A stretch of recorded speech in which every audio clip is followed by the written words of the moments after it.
नमस्कार विद्यार्थियों, स्वागत है आपका हमारे YouTube channel online classes bye SLZ। आज की जो हमारी क्लास है वह है कार्य पुस्तिका गणित कक्षा 5 के अंतर्गत कार्यपत्रक 79। आज की क्लास में हम कार्यपत्रक 79 हल करेंगे जो पेज नंबर 79 पर हैं। चलिए विद्यार्थियों शुरू करते हैं और हल करते हैं कार्यपत्रक 79। विद्यार्थी का नाम, यहाँ पे सभी विद्यार्थी अपना अपना नाम लिखेंगे। दिनांक, यहाँ सभी विद्यार्थी आज की दिनांक लिखेंगे। इस कार्यपत्रक 79 के अंतर्गत अधिगम क्षेत्र मापन की समझ, जिसमें मुद्रा के बारे में हम अध्ययन कर रहे थे, इसी के अंतर्गत अधिगम बिंदु बिल बनाने की समझ बनाना। आज की क्लास में हम बिल बनाने की समझ बनाना इसके बारे में अध्ययन करेंगे, इसके बारे में समझेंगे।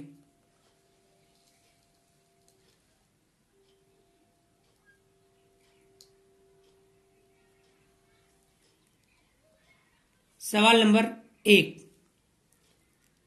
अग्रवाल जनरल स्टोर जयपुर से अखिलेश गुप्ता निवासी जयपुर ने निम्नलिखित सामग्री खरीदी: 5 किलोग्राम चना 75 रुपये प्रति किलोग्राम से, 4 साबुन 42 रुपये प्रति साबुन, 2 किलोग्राम चावल 50 रुपये प्रति किलोग्राम तथा 3 किग्रा डिटर्जेंट 60 रुपये प्रति किग्रा की दर से खरीदी।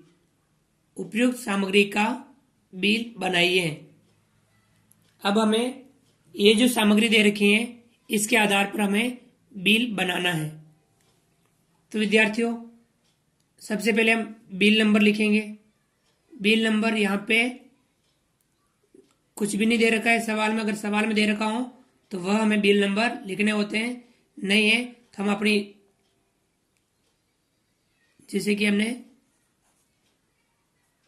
कार्यपत्रक 79 है तो हमने बिल नंबर 79 लिख दिया। अपनी मर्जी से लिख सकते हैं, अपने हिसाब से हम कुछ भी बिल नंबर लिख सकते हैं। अगर सवाल में दे रखा हो तो हमें वह बिल नंबर लिखने होते हैं, नहीं दे रखा तो अपनी इच्छा अनुसार कुछ भी लिख सकते हैं। बिल कैश मेमो, अब यहाँ पे आप दुकान का नाम लिखोगे अग्रवाल जनरल स्टोर जयपुर। हम यहाँ लिखेंगे अग्रवाल जनरल स्टोर जयपुर। हमने दुकान का नाम लिख दिया। दिनांक विद्यार्थियों हम सवाल में दे रखी हो वो लिखते हैं, सवाल में नहीं दे रखी है तो हम आज की दिनांक लिख देते हैं। आज की दिनांक है 11 फरवरी 2021। तो हमने लिख दिया आज की दिनांक 11 फरवरी 2021। आज की दिनांक यहाँ हमने लिख दी। अब नाम व पता, बिल किसके नाम का है? अखिलेश गुप्ता निवासी जयपुर। तो हम यहाँ लिखेंगे श्री अखिलेश गुप्ता जयपुर। हमने लिख दिया बिल किसके नाम का है? अखिलेश गुप्ता जयपुर के नाम का बिल है। अब विद्यार्थियों में यहाँ पे क्रम संख्या, नाम, सामग्री, मात्रा, दर और उसका क्या मूल्य बन रहा है वह हमें यहाँ पे लिखना होगा। जैसे कि हमने क्रम संख्या 1 पे उसने क्या खरीदा? 5 किलोग्राम चना। तो हम यहाँ लिखेंगे चना। क्या खरीदा उसने? चना। कितना चना खरीदा? 5। मात्रा उसकी कितनी? 5 किग्रा। तो हम यहाँ लिख देंगे 5 किग्रा। दर क्या है? 75 रुपये प्रति किलोग्राम से। तो हम यहाँ दर लिख देंगे 75 रुपये प्रति किग्रा। इस दर से उसने खरीदा।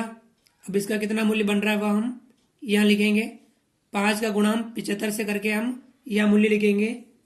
5 का गुणा 75 से करेंगे तो कितना आएगा?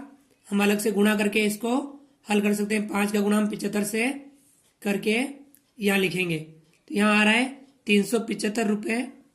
कितना आ रहा है? 375 रुपये। हमने लिख दिया 375 रुपये। फिर इसके बाद में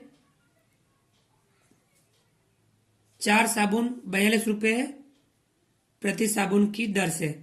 तो सेकंड नंबर क्रम संख्या 2 हम लिखेंगे साबुन। कितने साबुन खरीदे? 4। तो मात्रा आ जाएगी आपके 4। दर कितनी है? 42 रुपये प्रति साबुन। तो हम यहाँ लिखेंगे 42 रुपये साबुन। 42 रुपये प्रति साबुन के हिसाब से हम इसका मूल्य कितना बनेगा? 42 का गुणा हम 4 से करेंगे। हम अलग से 4 का गुणा 42 से करेंगे तो प्राप्त हो रहा है 168 रुपये। हम यहाँ लिखेंगे 168 रुपये। ये 4 साबुन के 168 रुपये बन रहे हैं। तो हमने लिख दिया 168 रुपये।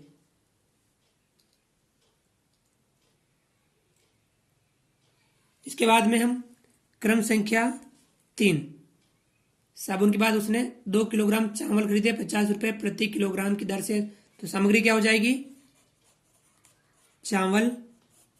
कितने चावल खरीदे? 2 किलोग्राम। तो यहाँ लिखेंगे 2 किग्रा। दर क्या है? 50 रुपये प्रति किलोग्राम। तो 50 रुपये किग्रा की दर से खरीदे। अब हम मूल्य इसका कितना बनेगा? 50 का गुणा हम 2 से करेंगे। 50 का गुणा 2 से करेंगे कितना आएगा? 100 रुपये। हम यहाँ लिख देंगे 100 रुपये। ये थी आपके सामग्री तीसरी। इसके बाद में उसने 3 किलोग्राम डिटर्जेंट 60 रुपये प्रति किलोग्राम की दर से। तो सामग्री चौथी क्या है? डिटर्जेंट कितना है? 3 किलोग्राम। हम ये लिखेंगे 3 किग्रा। दर क्या उसकी? 60 रुपये प्रति किलोग्राम। 60 रुपये प्रति किग्रा की दर से। इस प्रकार से 3 का गुणा हम 60 से करेंगे, उसका मूल्य बन जाएगा 6 × 18 180 रुपये। हम यहाँ लिखेंगे 180 रुपये। तो ये आपके जो चारों सामग्री थी, चारों सामग्री हमने इस प्रकार से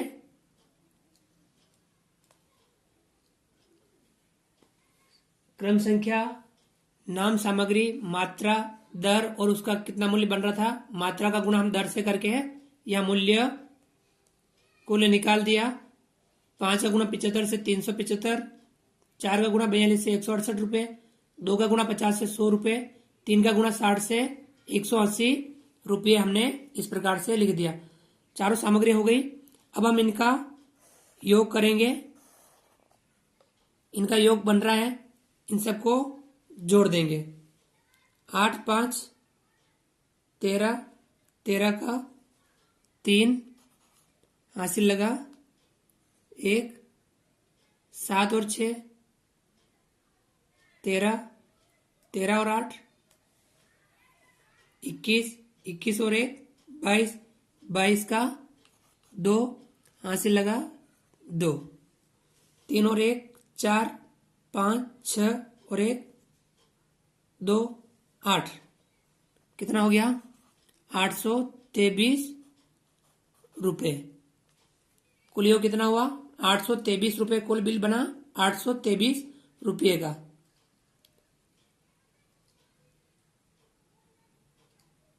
अब इन्हें हम शब्दों में भी लिखेंगे।